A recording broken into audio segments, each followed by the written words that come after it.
Jadi minta waktu Pak Dastu sebagai warga kurikulum di SMA Negeri 1 Padang Timur ini untuk membantu menyelesaikan tugas PPG saya hari ini. Nah, ini berkaitan dengan eksplorasi penyebab masalah, kemudian eksplorasi alternatif solusi di sini Pak. Permasalahan yang pertama yang mau saya tanyakan ke Bapak itu yang pertama, guru kurang mampu membuat media pembelajaran yang menarik supaya motivasi dan minat belajar peserta didik dapat meningkat. Jadi menurut Bapak permasalahan guru yang di sini, khususnya di media pembelajaran ini, menurut Bapak seperti apa?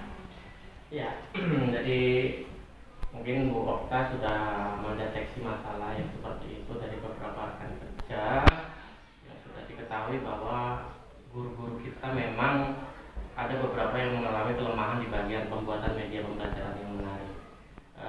Tidak menutup kemungkinan karena guru kita kan heterogen dari usia muda sampai usia yang hampir mau purna, kemudian dari kemampuan penguasaan teknologi juga semuanya tidak bisa dipukul rata. Yang akhirnya dampaknya apa? Ketika membuat media pembelajaran tidak semua mampu atau tidak satu baku mampu semua. Artinya ada yang mungkin memang sudah mahir di bidangnya karena mampu menguasai teknologi. Ada juga yang masih dalam proses belajar. Yang kita tahu juga ada beberapa guru yang usianya sudah hampir pensiun atau purna, dalam penguasaan teknologi juga kurang, sehingga akhirnya dampaknya dalam membuat media pembelajaran kurang atau tidak mampu mengaplikasikannya dengan baik. Tapi rata-rata guru-guru di SMA kita ingin belajar untuk ke sana untuk membuat media pembelajaran yang menarik. Usia dan kemampuan iptek ya Pak ya, yang mempengaruhi ya. Solusinya gimana menurut Bapak? Sebenarnya itu untuk Bapak dan Ibu guru di sini. Nanti mungkin bisa diadakan semacam pelatihan atau in-house training untuk peningkatan kapasitas Bapak Ibu guru yang terutama penguasaan teknologi, dasar-dasar dari pembuatan media pembelajaran misalnya.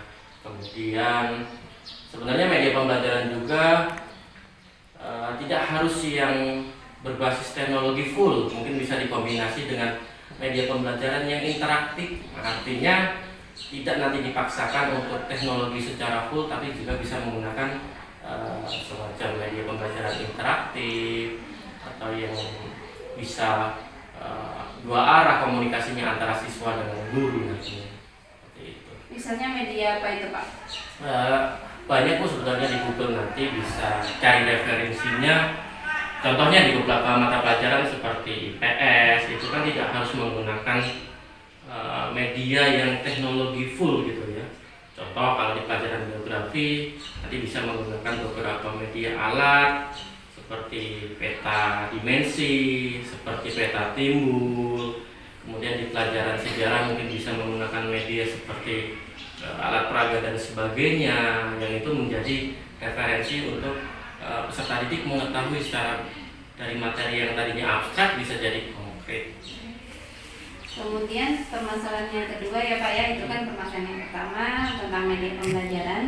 Untuk masalah yang kedua ini, guru belum sepenuhnya membimbing peserta didik untuk rajin membaca serta mengaplikasikan konsep bilangan dan keterampilan itu di dalam kegiatan belajar. Menurut Bapak solusinya gimana untuk guru ini? Cara membimbing peserta didik? Nah, karena kita kan menekankan pada literasi dan numerasi gitu ya. Iya. Sebenarnya dari pemerintah sendiri ada namanya gerakan literasi sekolah GLS yang sekarang kita terapkan di sekolah beberapa kegiatan untuk memacu peserta didik, terutama yang menjadi student center atau pusat pembelajarannya kan siswa. Ada beberapa kegiatan yang sudah diaplikasikan seperti untuk meningkatkan kemampuan membaca, kita buat mading sekolah secara tersusun terjadwal, kemudian secara bergiliran masing-masing kelas. Lalu kita pernah juga mengadakan lomba pembuatan pojok literasi kelas yang di situ otomatis siswa dengan buku itu familiar. Kemudian terkait masalah numerasi, nah itu yang masih menjadi PR terkait bagaimana peningkatan numerasi untuk peserta didik supaya lebih akrab untuk mendekatkan siswa dengan. Nanti kita bisa rapatkan, kita bahas bersama, berhitung. Nah, itu menjadi PR. Saya rasa tidak hanya sekolah kita mungkin Bu ya. Beberapa sekolah menjadi PR terkait numerasi. Contoh proyeknya seperti apa? Terima kasih Pak atas waktunya. Mungkin Sama. itu saja. Lain kali kalau saya minta bantuan, mohon bantuannya lagi. Terima kasih atas waktunya. Semoga ini bermanfaat untuk kita semua ke depannya. Semoga lancar kegiatannya sampai selesai. Ya, amin. Terima kasih Bapak. Sama-sama.